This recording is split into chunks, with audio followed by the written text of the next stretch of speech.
Stanley didn't like to travel, and he wanted to do this film here. I mean, most directors would have gone to the Philippines or do something like that.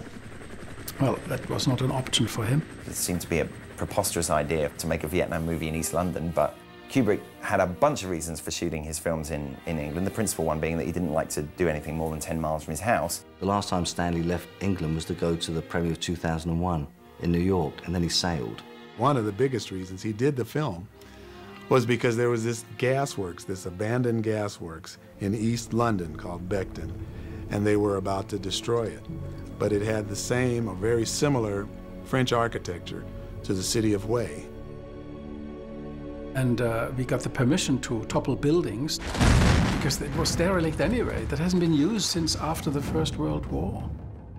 Anton Furst, who was the designer on it, just went round the place and said, well, if we cut away these pillars on this building, it'll fall over on its side, sort of thing. And hey presto, they did, and the building, sure enough, fell over. You know, it was fairly straightforward. Apparently, it was quite hairy when they were doing it. The story goes that Stanley wanted to dynamite some of them, but they wouldn't let him. And what he would do is, in order to make it look even more like Vietnam, he flew in a bunch of palm trees. By adding the palm trees, you really did get the sense of it very quickly that you were over there. And I think they did a tremendous job, because most people don't believe that this was all done in East London, of all places, yeah.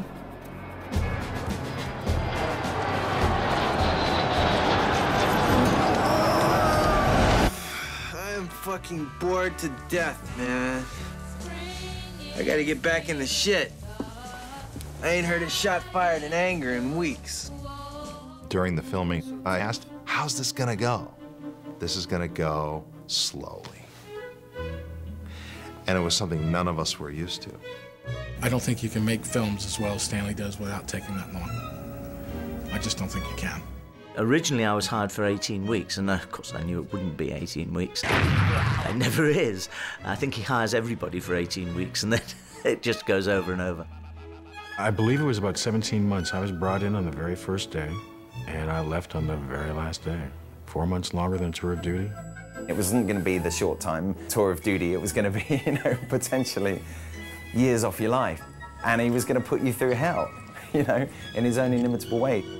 You just didn't know when it was going to end.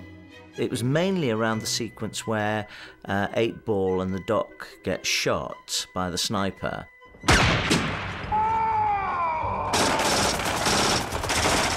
I know that Dorian stayed laying in the mud for a very long time.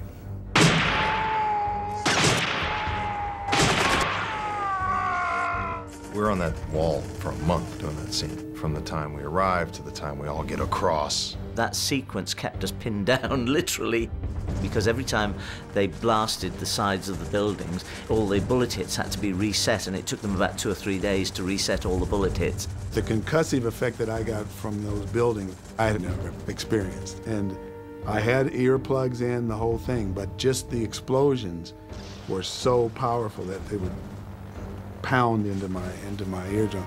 And I could only imagine what the real sound of real guns, close range, real bombs, and those things were like. All the actors, I think, were, to a man, very, very brave, because Stanley put them through it. He really did. The more that the actors are thinking, you know, when is this going to end, the more like the guys in Vietnam they become. None of this is lost on Stanley. He knows what he's doing, a very, very clever crafter of actors' psyches. And I'll always remember what he said to me in the early going, and he said it to me, it was his mantra to me, the whole shoot. He said, Adam, you know, Adam, you're just not patient. I'll never forget that. The impression I had about him was that he was 99% visual, and I didn't think he knew that much or cared that much about acting. And I was wrong about that, because he did have a great eye for acting. Stanley likes actors that show up, know their lines, and don't bump into the furniture. And he doesn't want to hear anything else. He doesn't care about the motivation. He cares about it in the way that it better be right to tell his story properly. But he doesn't want to talk about it. Show up, know your lines, don't bump into the furniture. Basically, that's it. He doesn't want to explain to an actor what he's looking for. He's already cast you. And anything you bring is good enough for him if it tells his story properly. If it doesn't, he'll say, do it better. Do it more interesting. He does use those terms. Doesn't say how to do it, what to do. You fucked up, do it again. He'll say it right to you, right in front of everybody, no problem. You talk the talk. Do you walk the walk? At one point, Adam did his line. Stanley said, cut, okay, let's do it again. And Adam said something to the effect of, oh man, what does he want? As soon as he said this, there was a quick silence because he's saying it, and the great Stanley Kubrick, and Stanley kind of leaned over from his camera. How about better acting? And then he comes back over, and we all just like, whoa! Although everybody used to think Stanley was very precise about his filmmaking, he used to experiment a lot more than people realized. And at one point, he got all of the main cast together, and he brought us into his motorhome. And he says, you know, I'm not sure how I want to end this film. You guys have any ideas? We all look at each other. Stanley Kubrick's asking us how we should end his film. In the script, and I believe it's still in my copy of the script, Animal Mother cuts the head off the sniper and throws it out of the building. Animal Mother had been carrying a machete on his back the whole show in order to do this one little thing. And so after Joker administers coup de grace, he wastes her and like it's some big, important thing that we've wasted this little gook sniper. And Animal Mother takes umbrage at that. Like, it's not that important. He peels out his machete and lops off her head and picks it up. You know, they're all celebrating Joker, and Animal's like, here's the head. That's not a big deal. That's hard.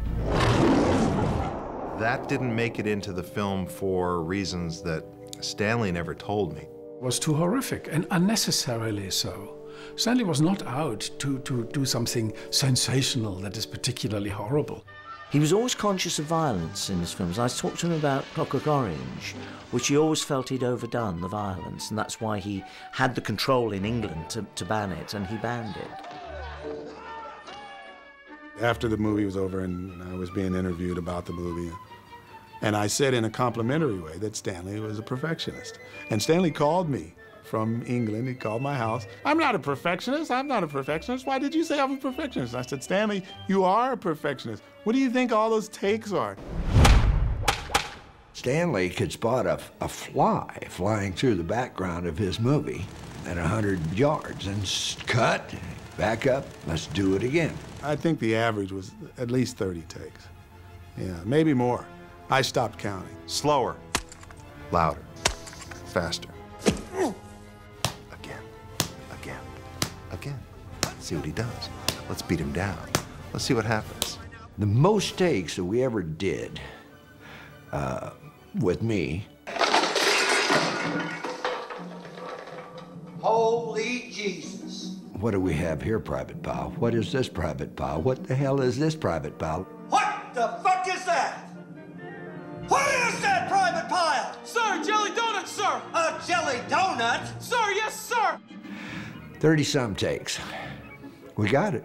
You are a disgusting fat body, Private Pile! Sir, yes, sir! Most actors who have to shout a lot on a scene will hold back their voice a bit in rehearsals to try and maintain enough voice for the performance, because Lee gave it rock all from the moment he started, you know, and as a result his voice just broke down. Lee was put through a lot of takes and held up. You know, his voice was really very hard for Lee. His voice went out on him a lot. And the way I see it, ladies, you owe me for one jelly donut. Now get on your faces.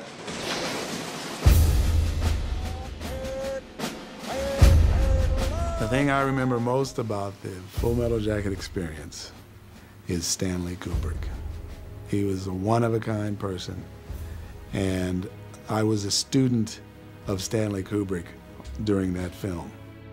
The only thing I can say about making a film with Stanley was you worked harder, I think, for Stanley Kubrick than any other director you worked for. He was a difficult man. There's no two ways about it. He was very difficult at times. There were times when you'd gladly strangle him, but there were other times when you'd walk over broken glass to work with him. You know, you really would. He was the most patient man that I've ever met, and yet he could be the most impatient of tyrants behind the camera when he was ready and you weren't. People said of Kubrick, in another world, he would have been a general in an army. We were driving in Stanley's wife's SUV. Nice, brand spanking new, beautiful SUV. Somehow Stanley talked her out of it that day. And we're looking for a place to do a scene. And Stanley's driving. That's how one-track minded Stanley was. He was driving and he was pointing, he was saying, "Doug, you see that? We're gonna set the troops up over here," and we're driving. And in the meanwhile, I'm sitting there watching us drive slowly into a ditch. And the ditch is about 6 foot deep. Stanley drove, as he talked, he drove off into this ditch. And the car went over on its side. Stanley reached up, undid his seatbelt, he reached up and he pushed the door open and he climbed out of the SUV and he climbed up on top. And he's still talking. And we'll put up the tent over here, and we're gonna have we'll have base camp over here. Doug, get up here. And then he jumped off the side of the SUV and started walking down the road back toward base camp and looked back and said, "Well, come on!" And we're all standing on the side of this SUV saying, "Do you believe this shit?"